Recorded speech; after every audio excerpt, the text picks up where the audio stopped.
Hii ni Dira ya Dunia kutoka idhaa ya Kiswahili ya BBC. Mimi ni Roncliffe Odit. Taarifa yetu kuu usiku huu. Mawaziri wa Ulaya wakutana na wawakilishi kutoka Iran kujadili mpango wa kinyuklia wa Iran, huku mzozo kati ya Israel na Iran ukiingia wiki ya pili.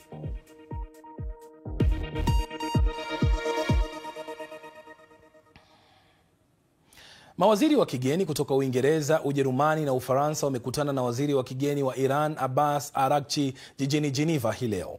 Ni kikao cha kwanza cha ana kwa ana kati ya Tehran na mataifa ya Magharibi tangu Israel kuishambulia Iran wiki jana. Israel na Iran wameendelea kushambuliana japo kumekuwa na juhudi za kidiplomasia kutuliza hali na kupata suluhu ya mzozo huo. Jeshi la Israel limesema kwamba limetekeleza mashambulizi kwenye kituo cha viwanda vya kutengeneza makombora pamoja na makao makuu ya kituo cha utafiti wa silaha za kinyuklia usiku kucha. Katika mji wa kusini wa Beersheba, watu 7 wamejeruhiwa baada ya makombora kutoka Iran kupiga kituo cha kiteknolojia. Inaonekana kwamba Iran ilikuwa imelenga kituo cha teknolojia ya kisasa cha Gaviam ambacho maafisa wa Iran wanasema kwamba ndipo walipokuwa wanalenga walipopiga hospitali ya Soroka. Kabla ya mazungumzo ya leo, waziri wa kigeni wa Iran alihutubia Baraza la Haki za Kibinadamu la Umoja wa Mataifa. Iran inajilinda dhidi ya uchokozi wa kikatili. Tuna haki, jukumu na ari ya kulinda uhuru wetu wa kitaifa na mipaka yetu kwa kutumia nguvu zote. Hii ni haki yetu. Haya yote yamefanyika wakati ambapo Israel imeishtumu tena Iran kwa kutaka kutengeneza silaha za kinyuklia. Mamlaka nchini Iran zimeendelea kukamilisha mpango wao wa silaha za kinyuklia. Hakuna haja yoyote ya kiraia kuwepo kwa kiwango kikubwa cha madini ya urania yaliyorutubishwa ambayo yanamilikiwa na utawala wa Iran. Imepanua kwa ukubwa uzalishaji na kutengeneza makombora ya kibalistiki yenye uwezo wa kufika Israel kwa madakika tu. Ikulu ya White House inasema kwamba Rais Donald Trump atafanya uamuzi wake katika wiki 2 zijazo ikiwa atavituma vikosi vya Marekani kujiunga na Israel kupambana na Iran au la. Mawaziri wa kigeni wa mataifa ya Ulaya wanajadili swala hilo la matakwa ya Marekani katika kikao cha leo, kama anavyotueleza mwandishi wetu Liz Duset. Swala kuu analolitaka Marekani ambalo tumepata kulifahamu ni kwamba Iran ni sharti iache kurutubisha madini ya urani hadi kiwango cha 0%. Iran imesema mara kwa mara kwamba hali hiyo itakiuka uhuru wake wa kitaifa na kwamba haiko tayari kunyakuliwa haki hiyo. Lakini katika ujumbe wa pamoja inaonekana kwamba hakutakuwa na nafasi ya kujitetea. Kama nilivyoelezwa na chanzo kimoja cha diplomasia, ikiwa Iran haitakubali kufanya mazungumzo ya kukubaliana hadi kumaliza shughuli zake za madini ya urani, basi mashambulizi ya kijeshi yataendelezwa. Na kwa upande wake itasema kwamba hadi pale mashambulizi yatakapositishwa ndipo mazungumzo ya kweli yataendelezwa. Na hata katika msingi huu haijabainika wazi ikiwa watakuwa na ufanisi mkubwa. Wakati huo raia wa Kenya na Tanzania walioko Iran na Israel wameombwa na serikali zao kuwa makini kutokana na makabiliano yanayoendelea. Katika taarifa, Wizara ya Mambo ya Kigeni ya Tanzania imesema kwamba, na hapa ninanukuu, kuna Watanzania 168 waliopo nchini Iran, wakiwemo wanafunzi 134 mjini Qom na wengine 34 jijini Tehran. Na upande wa Israel kuna Watanzania zaidi ya 200 wakiwemo wanafunzi na wafanyikazi wa ubalozi. Aidha, taarifa imeongeza kwamba kwa sasa Watanzania 50 tayari wamejiandikisha kurejea nyumbani, huku serikali ikisema inachukua hatua za kufanikisha hilo kwa njia salama. Kwa upande wa serikali ya Kenya, serikali imesema kwamba raia wake waliopo Israel na Tehran wanaweza kuwasiliana na ofisi za ubalozi wa Kenya zilizopo Tehran na Tel Aviv. Katika taarifa, Wizara ya Mambo ya Kigeni imewataka raia wa Kenya kuwa makini na usalama wao, kuepuka safari zisizokuwa za lazima, kufuatilia matangazo ya habari kuhusiana na mambo yalivyo na kufuata maagizo ya mamlaka pale walipo, na pia kujiandaa kwa hali ya dharura kwa kuweka pema nyaraka zao na mahitaji ya dharura. Mwisho wa nukuu. Ripoti hiyo kutoka Kenya ndio inayotuhitimishia taarifa yetu kuu usiku huu.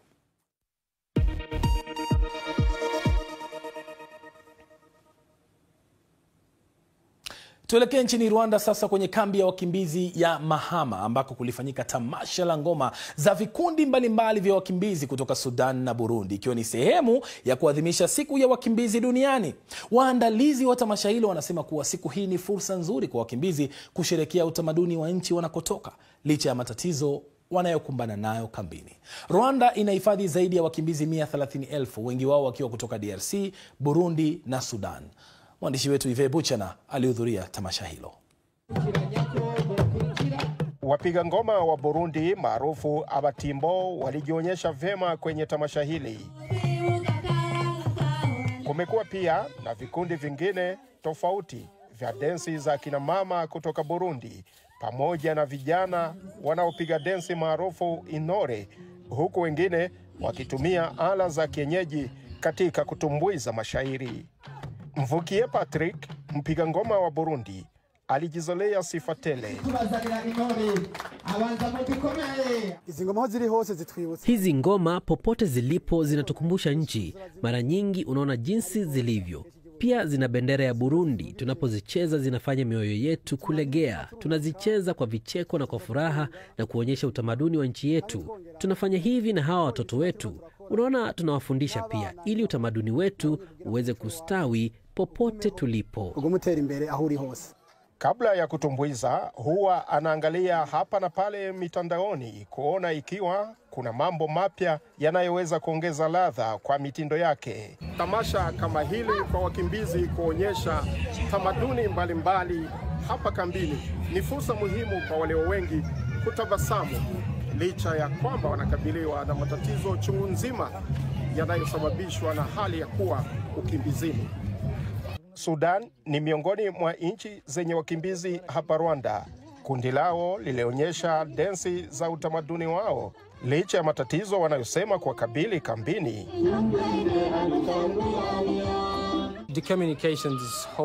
Kuna shida ya mawasiliano kwa maana ya lugha na ukosefu wa ajira. Haya yakitatuliwa, inaweza kuwa rahisi kwetu kama wakimbizi kutoka Sudani, lakini pamoja na matatizo tunayokumbana nayo kambini, kwa vyovyote vile sidhani kwamba hali mbaya iliyopo inaweza kutuzuia kufanya tamasha ama kuonyesha furaha. Sidhani. Japokuwa vikundi hivi vya utamaduni vilianzishwa na wazee, lakini vimewavutia sana vijana ambao ndio wengi kambini. Hii ina sababu yake. Tuliacha nchi yetu, lakini hiyo haimaanishi kwamba tunapaswa kuachana na tamaduni zetu. Ni utamaduni niliozaliwa nao na kuurithi kutoka kwa mababu zetu. Lakini nataka hasa utamaduni huo uenee miongoni mwa vijana ili wasiupoteze au kusahau walikotoka.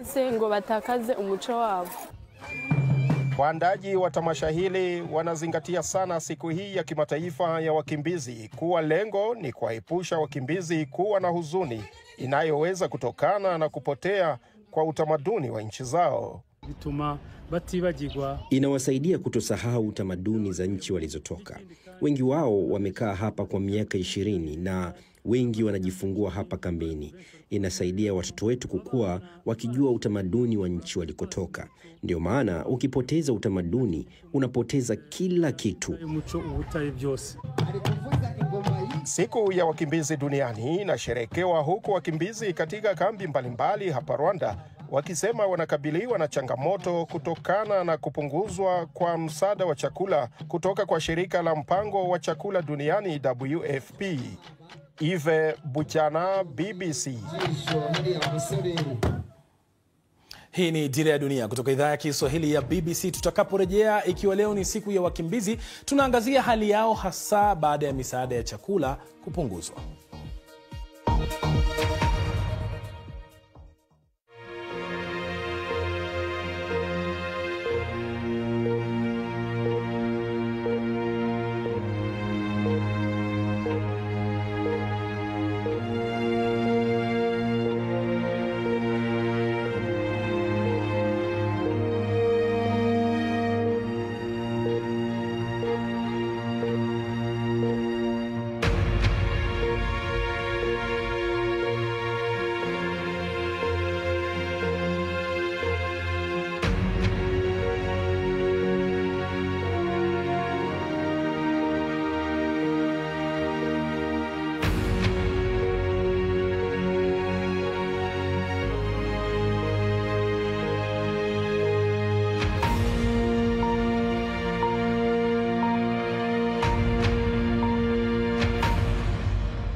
Karibu tena, hii ni Dira ya Dunia kutoka idhaa ya Kiswahili ya BBC. Mimi ni Roncliffe Odit.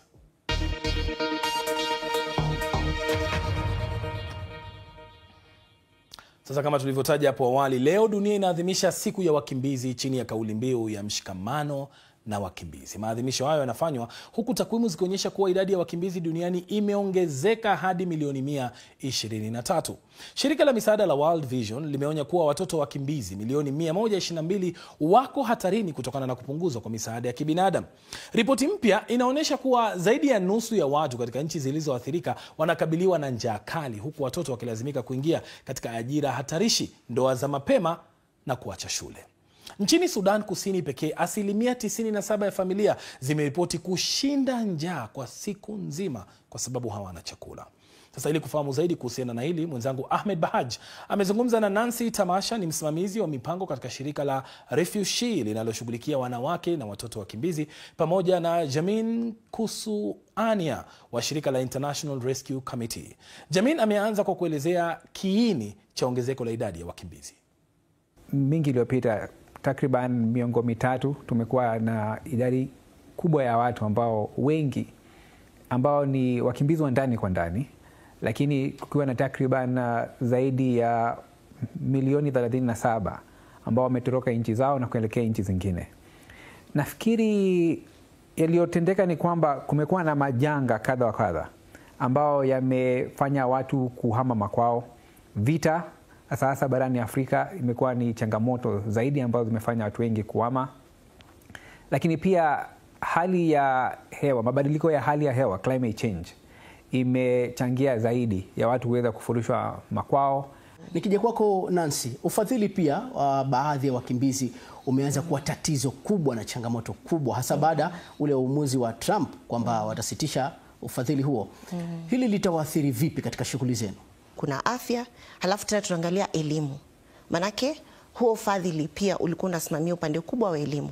Sasa ukiangalia watoto wasipopata elimu, tusipoweza kusimamia wakimbizi waweze kwenda shule, waweze kujikimu wenyewe kimaisha, inakuwa tena jukumu la serikali la kuweza kuwasimamia, manake hawataweza kupata makazi, hawataweza kufanya maybe biashara, vitu ambavyo wanaweza kujisimamia.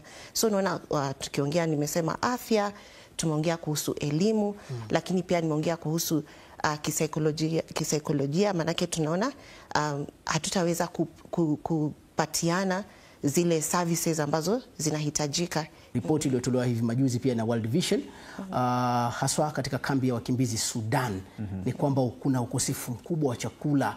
Watoto wanalazimika kupata mlo mmoja tu kwa siku, wengine hata hawapati kabisa. Sasa hili nalo likoje na litazungumziwa vipi? Swala la Sudan ni swala ambalo watu hawakukadiria litaweza kutokea. Kwa hivyo tunao wakimbizi wengi wa ndani kwa ndani, na kwa hivyo Umoja wa Mataifa na mashirika mengine yanaendelea kujitahidi kuangalia jinsi wanaweza kushughulikia hii idadi kubwa ya watu zaidi kuweza kutokea. Na kwa hivyo kunazo zile changamoto, kuna changamoto za logistics, kunazo changamoto za funding, lakini kunayo mikakati. Hivi majuzi tu shirika la USAID limetangaza kusitisha misaada yake katika nchi za Afrika na nchi nyingine. Na iwapo mashirika mengine pia labda yataiga mfano huo ama yatachukua mkondo huo, hili litaacha wakimbizi wetu katika hali mbaya sana. Sasa je, sisi viongozi wa mashirika tunatumia njia gani mbadala kuhakikisha kwamba angalau watu wanapata mahitaji ya kimsingi, chakula na afya? Kitu cha kwanza ni pia kutafuta ufadhili mwingine ambao sio wa serikali. Kama tukiongea mambo ya USAID, tunaongea kuhusu ufadhili ambao unatoka katika serikali ya Marekani. So pia ni kutafuta ufadhili katika serikali zingine, mashirika mengine ambayo maybe sio ya kiserikali. Lakini zaidi ya hayo pia ni kujaribu kufanya kazi na nchi ambayo wakimbizi wako, kama tuseme hapa Kenya, kujaribu kufanya kazi na serikali yetu, kuona ni vipi ambao hawa wakimbizi wetu wanaweza pia kujumuishwa katika mikakati ya serikali, kama ni mambo ya afya, kama ni mambo ya usaidizi wa maybe kama wazee, usaidizi kwa watoto ambao wako shuleni, tunawaita kama mayatima. serikali yetu iko na usaidizi upande ule, so tunajaribu kuona ni vipi hawa wakimbizi wetu pia wanaweza kujumuishwa katika hiyo miradi, ndo wasiachwe nyuma, kwa vile sasa ufadhili wa kutoka nje wa kusimamia maybe wakimbizi kivyao hauko tena kama vile ulivyokuwa kitambo. Kitu kikubwa ambacho tunafanya mashirika mengi kwa sasa tunajaribu kufanya ni kujaribu kufanya kazi na wakimbizi wenyewe, tunaita self-reliance, waweze kujitegemea wenyewe. Sasa tunajaribu kutafuta miradi ambayo itawapatia kama wanaweza kufanya kama ni courses ama waende kusoma kwa muda mfupi, waweze kupata skills fulani ambazo wanaweza kufanya kazi wakajisimamia wenyewe. Swala la Rais Donald Trump kwamba ametangaza pia amekataza piga marufuku wahamiaji kutoka nchi za nje kuingia Marekani, ikiwa ni sehemu moja kubwa ambayo ilikuwa inakuwa hifadhi ya wakimbizi kupata ajira na kujiendeleza kimaisha. Hili litaathiri vipi? Kwa sasa hivi ni kwamba tunayo options mbili, ambao ni watu kurejea nyumbani ama nchi ambazo zinahifadhi wakimbizi, kuweza kuangalia ni vipi wataweza kuwashughulikia, waweze kutangamana na raia wa nchi ambao wako wanaweza kupata haki zao za kimsingi, na pia kwa wakati mwingine kuwa raia wa nchi ambazo wameweza kukimbilia. Na katika kulikabili hili basi tutakuja katika awamu ya pili tuzungumze, je, ni njia gani ile mikakati gani kabambe itakayochukuliwa ili kuboresha maisha ya wakimbizi kote duniani, lakini zaidi tukizingatia Afrika Mashariki. Hii ni Dira ya Dunia kutoka idhaa ya Kiswahili ya BBC. Mimi naitwa Ahmed Bahaj, usiende mbali.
Karibu tena, hii ni Dira ya Dunia kutoka idhaa ya Kiswahili ya BBC. Mimi naitwa Ahmed Bahaj, na kama tulivyokueleza hapo awali, leo ni siku ya kimataifa ya wakimbizi, na kauli mbiu ya mwaka huu ni Solidarity with Refugees, yani mshikamano kwa hao wakimbizi, kwa ujumbe ikiwa ni tutashirikiana vipi kuwasaidia na kutatua changamoto zao. Ndani ya studio basi tunaye Jamian Kuswenia kutoka shirika la International Rescue Committee, haki za wakimbizi pamoja na masuala ya kiafya.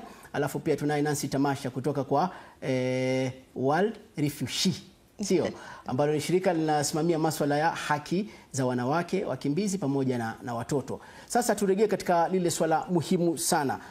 Haki sawa, haki sawa kwa wakimbizi, ikiwemo haki za uchumi, haki za ajira, afya, elimu na mengine yote, sio? Sasa je, hili katika kambi zetu za wakimbizi Afrika, hasa hapa Afrika Mashariki, likoje? Linatekelezwa? Wanapata haki kama wengine? Ama bado tuko nyuma sana? Kunao sheria sheria ya mwaka wa 1951 ambayo ni sheria ya kushughulikia wakimbizi, na sheria hii inaweza kuashiria ni haki zipi ambazo wakimbizi wanafaa kuweza kupewa kwenye nchi ambao wametafuta hifadhi, ambapo tunaweza sema kwamba hizi haki hazijaweza kufikiwa kwenye hali ambazo zinaweza inafaa. Lakini pia ikumbuke ni kwamba mataifa mengi ambao wanakimbilia hasa barani Afrika ni mataifa ambao pia yenyewe yanaendelea kujijenga. Nikija kwa Nancy, wakimbizi hukimbia makwao kutokana na vita, wakatafuta usalama katika hizi kambi. Sikupenda kwao, lakini hivi majuzi tu ama mwaka huu tumeshuhudia matukio kadhaa katika Jamhuri ya Demokrasia ya Kongo Mashariki kule, kwamba ndani ya kambi za wakimbizi watu wameshambuliwa, watu wakapoteza maisha yao.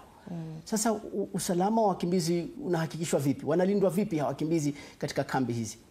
Ni bahati mbaya ama ni sio vizuri kwa waliweza kushambuliwa, lakini wako na haki ambazo zinawalinda, ziko kulingana na ile mikakati ambayo iko katika hizo sera. Ni kuwa wana haki sawa, wako na ulindaji wa polisi, wako na ulindaji wa kuweza kuripoti kama wako na issue za nini za security yao, wako na haki za kuripoti, so wako na haki sawa na wenyeji wa hizo nchi, isipokuwa mambo kama haya yakifanyika yanakuwa ni mambo ambayo yanafaa kuchukuliwa kihatia. Yani yanafaa kuchukuliwa, yani investigations zifanywe ili kujulikane kulikuwa na shida gani, nini kilifanyika mpaka wakavamiwa, mpaka wakadhulumiwa vile ambavyo walidhulumiwa, lakini si kuwa wako tofauti na wale wenyeji, manake wako na haki sawa na usalama. Asante sana. Umetaja ile swali kwa wakimbizi kujumuishwa katika shughuli za uchumi, ajira, lakini baadhi yao wakishaingia katika mifumo hiyo, wanafanya kazi, wanapata kipato, maisha yanasonga, inakuwa ni vigumu wakati wanapohitajika kurejea makwao. Kuna wale ambao bado wanahisi kwamba kurudi nyumbani ni kuweza kwanza kutonesha kidonda ambacho watu wao waliuawa, familia watu walibakwa na hali kama hiyo. Kuna wale watu ambao basi hawataki kurudi kwa manyumbani. Lakini kwenye hali ya kurudi nyumbani, Umoja wa Mataifa, nchi ambao wameweza kukimbilia na nchi ambao waliweza kutoka, wanafaa wakuwe na mjadala, waangalie je, tutawezaje kurudisha watu kwao nyumbani kwa hali ambao itakuwa yenye usalama, na pia tutawezaje kuwasaidia kwanza kujijenga wanaporudi makwao.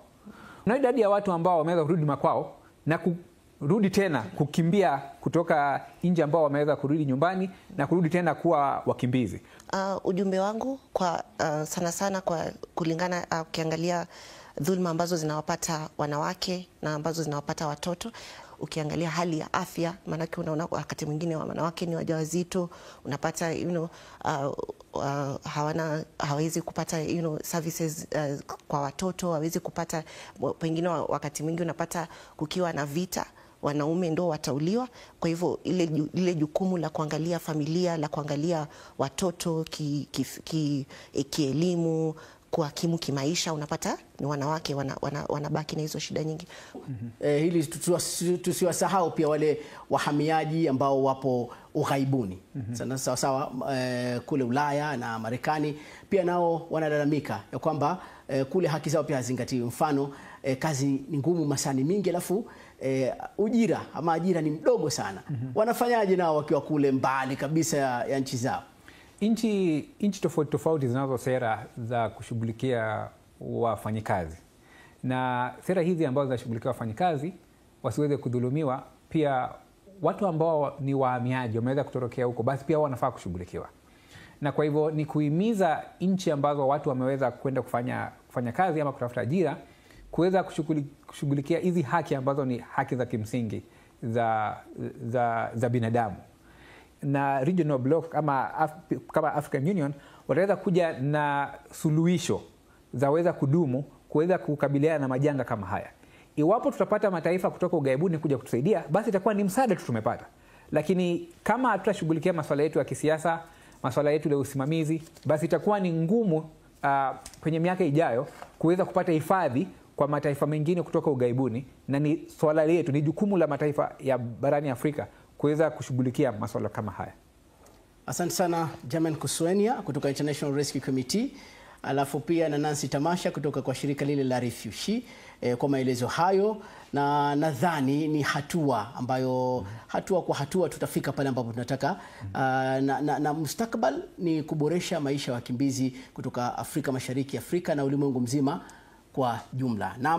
Na ndio mjadala wetu studio hii leo. Tulikuwa tunazungumza ile kauli mbiu ya Solidarity with Refugees, mshikamano, na kama tulivyoeleza ni pande zote husika kuja pamoja kusaidiana kwa mawazo, kwa rasilimali, lakini cha msingi ni wakimbizi hawa wetu kutoka Afrika na wengine kote duniani wawe na maisha bora na haki sawa za kimsingi. Kama wanavyosema Waswahili bwana, mkono mmoja haulei mwana.